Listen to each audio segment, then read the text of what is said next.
Allez go, nous sommes le 22 septembre 2020. Nous voilà repartis pour un épisode d'unboxing. Nice. Et cette fois-ci, franchement, ça risque d'être du sérieux. Je sais pas si ça va être monté et volé tout de suite. Je vous préviens déjà, à partir de la fin de cette vidéo, vous allez probablement attendre un bon petit moment avant de le voir voler. Allez, c'est parti. On arrête de perdre du temps. Go!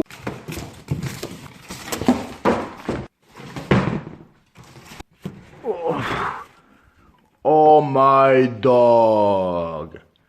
Legacy Aviation Turbo Bushmaster. Oh yeah! 2,10 m, tout en bois, dans lequel on emmènera un moteur 500 kV, peut-être un peu plus, un ESC de 80 ampères, en 6S avec des LiPo 3700 mAh à 4400. En plus du moteur et de l'ESC, il faut 6 cerveaux, un peu de motivation, donc du plaisir, et c'est parti. Magnifique Bush Cub. Ça, c'est vraiment le cub de rêve. On s'entraînera encore un peu sur les autres avions et on pourra passer à cette beauté.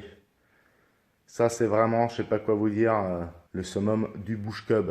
Vous avez la version bleue et blanche, mais il est bien clair que cette version jaune, grise et noire est magnifique. Vous voyez, ça c'est la définition même de l'acrobatie avec un cub. De l'acrobatie, de la voltige, ce que vous voulez. Très léger, proportionnellement à sa puissance. On pourra voler à peu près n'importe où. Il existe également les flotteurs pour cet avion, mais on verra ça l'été prochain. L'été, en ce qui concerne cette année, s'achève. Bon, et ben on va déballer tout ça. C'est parti. Oh là là là. Bah dis donc, est-ce qu'on m'aurait donné le sac pour les ailes? Bah dis donc, dis donc, dis donc. En Europe, c'est à nouveau le pays des schnitzels qui a été le seul à pouvoir me le livrer. Sur notre territoire helvétique, pas possible. Et surtout, ils sont en train de le brader parce que pas grand monde veut de cet avion.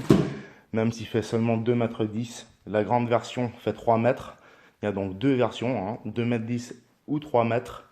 Tant bien en jaune, gris et noir qu'en bleu et blanc. Et là, je vous dis franchement, j'ai chaud là. Franchement, j'ai chaud parce que c'est vraiment magnifique. Je me demande surtout quand est-ce que je vais le voler parce qu'il est tout en bois. Et c'est vrai que c'est pas comme si j'avais l'habitude de pas me cracher. Respectivement, j'aime bien faire le fou et donc je sais qu'à tout moment ça peut arriver. Avec un avion comme celui-ci, il est hors de question de faire l'imbécile. Donc ça sera beaucoup de discipline et c'est pour ça que je parle d'entraînement sur les autres avions avant de me lancer avec celui-ci. Je trouve une clé d'aile dans cette sacoche qui est pas minuscule, on va dire. Bon, il y a plus gros, hein, mais c'est pas forcément le genre de clé d'aile que je trouve sur mes petits modèles E-Flight par exemple. Et on verra à quoi ressemble un vol avec ce type de modèle. J'étais en possession du Kalmato, un magnifique trainer d'1,60 m, tout en balsa aussi. Mais une seule petite erreur de pilotage lui a coûté la vie. Et si je me souviens bien, il a dû voler à peine 1 heure de temps depuis la sortie de sa boîte. Allez, on va déballer tout ça, on va regarder l'état général. Je crois qu'on va se faire plaisir. Bon, ben c'est vidé. Il est magnifique. De manière générale, tout a l'air en bon état. Un train d'atterrissage en carbone, magnifique. Énorme, bien robuste.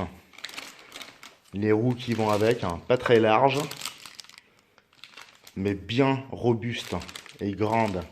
Ça, c'est vraiment, ils ont tout compris. C'est comme sur la neige, on met pas des gros pneus. On prend un truc, limite, des roues de vélo qui traversent toute la cambrousse sans problème, mais de grandes roues pour bien supporter l'avion et pour pouvoir rouler par-dessus les bosses et les taupes. Allez, je crois qu'on va vraiment se faire plaisir. 2,10 m. Le poids final exact, impossible à dire maintenant, mais ce sera entre 3 et 4 kilos. Qu'est-ce qu'on a là-dedans? On n'a pas été assez curieux. Ah. Qu'est-ce que ça pourrait être? Les haubans? Éventuellement les haubans. Bon, bah c'est vraiment sublime. Vraiment sublimissime. Les ailes qui attendent les cerveaux. Et toute l'électronique, bien entendu, pour le reste de l'avion. À voir comme ça, il est très très très léger. Je crois que c'est un concept vraiment volontaire que de faire un magnifique cub de cette taille, de cette envergure, de cette corpulence surtout, mais d'un poids aussi ridicule proportionnellement au moteur qui va l'entraîner. Bon bah écoutez, je me réjouis de voir ça. J'espère que vous serez là pour l'assemblage et le premier vol. Un magnifique unboxing sur Airless 69RC. Cliquez sur le pouce en l'air si vous avez bien kiffé. Et si, comme moi, vous vous réjouissez de voir l'assemblage et le premier vol. 1er octobre 2020. Premier jour du plus beau mois de l'année. Et on a reçu un colis. Ça vient de la Belgique. Je crois bien savoir ce que c'est. Mais tout d'abord, je vais aller regarder dans le jardin parce qu'apparemment, la factrice aurait déposé quelque chose l'autre jour. Et moi, je suis pas allé vérifier parce que c'est pas une habitude que de laisser le facteur entreposer des choses là-bas.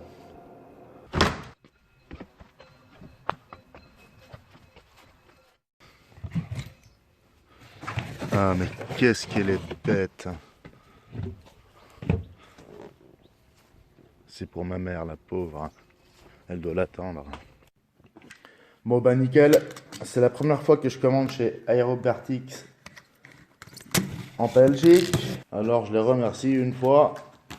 Et faut dire quand même que les frais de douane me sont restés en travers de la gorge. Mais enfin bon. Allez. Qu'est-ce qu'on nous a envoyé? Un énorme emballage pour juste 2-3 articles. Voilà le moteur. Une petite réserve d'hélices en bois notamment. Bah, d'ailleurs c'est celles qui vont avec le Turbo Bushmaster. C'est du 16x8, sauf erreur. Pas mal. Bien entendu, c'est aussi cassable que l'avion. Et là, une 16x7 bien emballée, qui ressemble à ça une fois déballée.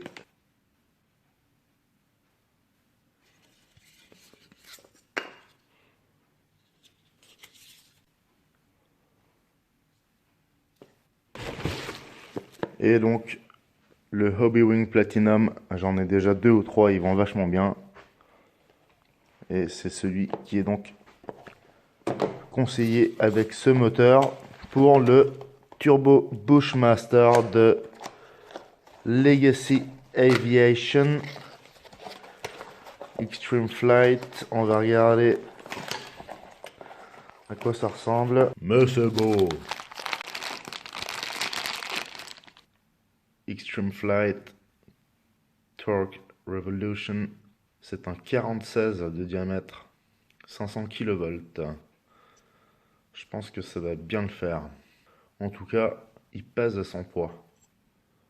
On a le support hélice qui va avec. Il a l'air bien robuste également. J'allais dire, ce serait une bonne idée d'en commander une petite réserve, mais il y en a déjà 2 différents d'origine dans l'emballage. Nickel.